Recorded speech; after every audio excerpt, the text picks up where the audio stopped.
ಇಟಲಿಯಲ್ಲಿ ನಡೆಯುತ್ತಿರುವ G7 ರಾಷ್ಟ್ರಗಳ ಶೃಂಗಸಭೆ ವೇಳೆ ಭಾರತದ ಪ್ರಧಾನಿ ನರೇಂದ್ರ ಮೋದಿಯವರು ಜಾಗತಿಕ ನಾಯಕರೊಂದಿಗೆ ದ್ವಿಪಕ್ಷೀಯ ಮಾತುಕತೆಯನ್ನು ನಡೆಸಿದ್ದಾರೆ. ಬ್ರಿಟನ್ ಪ್ರಧಾನಿ ರಿಷಿ ಸುನಕ್ ಹಾಗೂ ಫ್ರಾನ್ಸ್ ಅಧ್ಯಕ್ಷ ಎಮ್ಯಾನ್ಯುಯಲ್ ಮ್ಯಾಕ್ರನ್ ಅವರೊಂದಿಗೆ ಮೋದಿ ದ್ವಿಪಕ್ಷೀಯ ಮಾತುಕತೆ ನಡೆಸಿದ್ದಾರೆ. ಈ ಕುರಿತು ಸಾಮಾಜಿಕ ಮಾಧ್ಯಮ ಎಕ್ಸ್ನಲ್ಲಿ ಮಾಹಿತಿಯನ್ನು ಹಂಚಿಕೊಂಡಿದ್ದಾರೆ.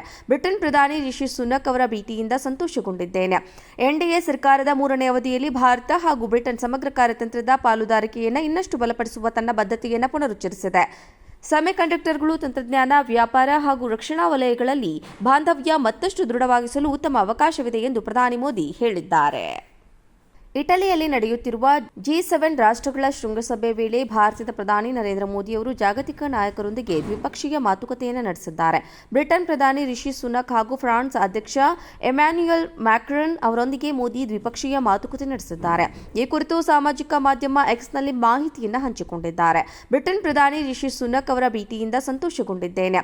ಎನ್ಡಿಎ ಸರ್ಕಾರದ 3ನೇ ಅವಧಿಯಲ್ಲಿ ಭಾರತ ಹಾಗೂ ಬ್ರಿಟನ್ ಸಮಗ್ರ ಕಾರ್ಯತಂತ್ರದ ಪಾಲುದಾರಿಕೆಯನ್ನು ಇನ್ನಷ್ಟು ಬಲಪಡಿಸುವ ತನ್ನ ಬದ್ಧತೆಯನ್ನು ಪುನರುಚ್ಚರಿಸಿದೆ. ಸೆಮಿಕಂಡಕ್ಟರ್ಗಳು, ತಂತ್ರಜ್ಞಾನ, ವ್ಯಾಪಾರ ಹಾಗೂ ರಕ್ಷಣಾ ವಲಯಗಳಲ್ಲಿ ಬಾಂಧವ್ಯ ಮತ್ತಷ್ಟು ದೃಢವಾಗಿಸಲು ಉತ್ತಮ ಅವಕಾಶವಿದೆ ಎಂದು ಪ್ರಧಾನಿ ಮೋದಿ ಹೇಳಿದ್ದಾರೆ. ಇಟಲಿಯಲ್ಲಿ ನಡೆಯುತ್ತಿರುವ G7 ರಾಷ್ಟ್ರಗಳ ಶೃಂಗಸಭೆ ವೇಳೆ ಭಾರತದ ಪ್ರಧಾನಿ ನರೇಂದ್ರ ಮೋದಿಯವರು ಜಾಗತಿಕ ನಾಯಕರೊಂದಿಗೆ ದ್ವಿಪಕ್ಷೀಯ ಮಾತುಕತೆಯನ್ನು ನಡೆಸಿದ್ದಾರೆ. ಬ್ರಿಟನ್ ಪ್ರಧಾನಿ ರಿಷಿ ಸುನಕ್ ಹಾಗೂ ಫ್ರಾನ್ಸ್ ಅಧ್ಯಕ್ಷ ಎಮ್ಯಾನ್ಯುಯಲ್ ಮ್ಯಾಕ್ರನ್ ಅವರೊಂದಿಗೆ ಮೋದಿ ದ್ವಿಪಕ್ಷೀಯ ಮಾತುಕತೆ ನಡೆಸಿದ್ದಾರೆ. ಈ ಕುರಿತು ಸಾಮಾಜಿಕ ಮಾಧ್ಯಮ ಎಕ್ಸ್ನಲ್ಲಿ ಮಾಹಿತಿಯನ್ನು ಹಂಚಿಕೊಂಡಿದ್ದಾರೆ. ಬ್ರಿಟನ್ ಪ್ರಧಾನಿ ರಿಷಿ ಸುನಕ್ ಅವರ ಭೇಟಿಯಿಂದ ಸಂತೋಷಗೊಂಡಿದ್ದೇನೆ. ಎನ್ಡಿಎ ಸರ್ಕಾರದ 3ನೇ ಅವಧಿಯಲ್ಲಿ ಭಾರತ ಹಾಗೂ ಬ್ರಿಟನ್ ಸಮಗ್ರ ಕಾರ್ಯತಂತ್ರದ ಪಾಲುದಾರಿಕೆಯನ್ನು ಇನ್ನಷ್ಟು ಬಲಪಡಿಸುವ ತನ್ನ ಬದ್ಧತೆಯನ್ನು ಪುನರುಚ್ಚರಿಸಿದೆ. ಸೆಮಿಕಂಡಕ್ಟರ್ಗಳು, ತಂತ್ರಜ್ಞಾನ, ವ್ಯಾಪಾರ ಹಾಗೂ ರಕ್ಷಣಾ ವಲಯಗಳಲ್ಲಿ ಬಾಂಧವ್ಯ ಮತ್ತಷ್ಟು ದೃಢವಾಗಿಸಲು ಉತ್ತಮ ಅವಕಾಶವಿದೆ ಎಂದು ಪ್ರಧಾನಿ ಮೋದಿ ಹೇಳಿದ್ದಾರೆ. ಇಟಲಿಯಲ್ಲಿ ನಡೆಯುತ್ತಿರುವ G7 ರಾಷ್ಟ್ರಗಳ ಶೃಂಗಸಭೆ ವೇಳೆ ಭಾರತದ ಪ್ರಧಾನಿ ನರೇಂದ್ರ ಮೋದಿಯವರು ಜಾಗತಿಕ ನಾಯಕರೊಂದಿಗೆ ದ್ವಿಪಕ್ಷೀಯ ಮಾತುಕತೆಯನ್ನು ನಡೆಸಿದ್ದಾರೆ. ಬ್ರಿಟನ್ ಪ್ರಧಾನಿ ರಿಷಿ ಸುನಕ್ ಹಾಗೂ ಫ್ರಾನ್ಸ್ ಅಧ್ಯಕ್ಷ ಎಮ್ಯಾನ್ಯುಯಲ್ ಮ್ಯಾಕ್ರನ್ ಅವರೊಂದಿಗೆ ಮೋದಿ ದ್ವಿಪಕ್ಷೀಯ ಮಾತುಕತೆ ನಡೆಸಿದ್ದಾರೆ.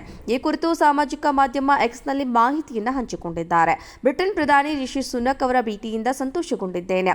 ಎನ್ಡಿಎ ಸರ್ಕಾರದ 3ನೇ ಅವಧಿಯಲ್ಲಿ ಭಾರತ ಹಾಗೂ ಬ್ರಿಟನ್ ಸಮಗ್ರ ಕಾರ್ಯತಂತ್ರದ ಪಾಲುದಾರಿಕೆಯನ್ನು ಇನ್ನಷ್ಟು ಬಲಪಡಿಸುವ ತನ್ನ ಬದ್ಧತೆಯನ್ನು ಪುನರುಚ್ಚರಿಸಿದೆ. ಸೆಮಿಕಂಡಕ್ಟರ್ಗಳು, ತಂತ್ರಜ್ಞಾನ, ವ್ಯಾಪಾರ ಹಾಗೂ ರಕ್ಷಣಾ ವಲಯಗಳಲ್ಲಿ ಬಾಂಧವ್ಯ ಮತ್ತಷ್ಟು ದೃಢವಾಗಿಸಲು ಉತ್ತಮ ಅವಕಾಶವಿದೆ ಎಂದು ಪ್ರಧಾನಿ ಮೋದಿ ಹೇಳಿದ್ದಾರೆ. ಇಟಲಿಯಲ್ಲಿ ನಡೆಯುತ್ತಿರುವ G7 ರಾಷ್ಟ್ರಗಳ ಶೃಂಗಸಭೆ ವೇಳೆ ಭಾರತದ ಪ್ರಧಾನಿ ನರೇಂದ್ರ ಮೋದಿಯವರು ಜಾಗತಿಕ ನಾಯಕರೊಂದಿಗೆ ದ್ವಿಪಕ್ಷೀಯ ಮಾತುಕತೆಯನ್ನು ನಡೆಸಿದ್ದಾರೆ. ಬ್ರಿಟನ್ ಪ್ರಧಾನಿ ರಿಷಿ ಸುನಕ್ ಹಾಗೂ ಫ್ರಾನ್ಸ್ ಅಧ್ಯಕ್ಷ ಎಮ್ಯಾನ್ಯುಯಲ್ ಮ್ಯಾಕ್ರನ್ ಅವರೊಂದಿಗೆ ಮೋದಿ ದ್ವಿಪಕ್ಷೀಯ ಮಾತುಕತೆ ನಡೆಸಿದ್ದಾರೆ. ಈ ಕುರಿತು ಸಾಮಾಜಿಕ ಮಾಧ್ಯಮ ಎಕ್ಸ್ನಲ್ಲಿ ಮಾಹಿತಿಯನ್ನು ಹಂಚಿಕೊಂಡಿದ್ದಾರೆ. ಬ್ರಿಟನ್ ಪ್ರಧಾನಿ ರಿಷಿ ಸುನಕ್ ಅವರ ಭೇಟಿಯಿಂದ ಸಂತೋಷಗೊಂಡಿದ್ದೇನೆ. ಎನ್ಡಿಎ ಸರ್ಕಾರದ 3ನೇ ಅವಧಿಯಲ್ಲಿ ಭಾರತ ಹಾಗೂ ಬ್ರಿಟನ್ ಸಮಗ್ರ ಕಾರ್ಯತಂತ್ರದ ಪಾಲುದಾರಿಕೆಯನ್ನು ಇನ್ನಷ್ಟು ಬಲಪಡಿಸುವ ತನ್ನ ಬದ್ಧತೆಯನ್ನು ಪುನರುಚ್ಚರಿಸಿದೆ. ಸೆಮಿಕಂಡಕ್ಟರ್ಗಳು, ತಂತ್ರಜ್ಞಾನ, ವ್ಯಾಪಾರ ಹಾಗೂ ರಕ್ಷಣಾ ವಲಯಗಳಲ್ಲಿ ಬಾಂಧವ್ಯ ಮತ್ತಷ್ಟು ದೃಢವಾಗಿಸಲು ಉತ್ತಮ ಅವಕಾಶವಿದೆ ಎಂದು ಪ್ರಧಾನಿ ಮೋದಿ ಹೇಳಿದ್ದಾರೆ.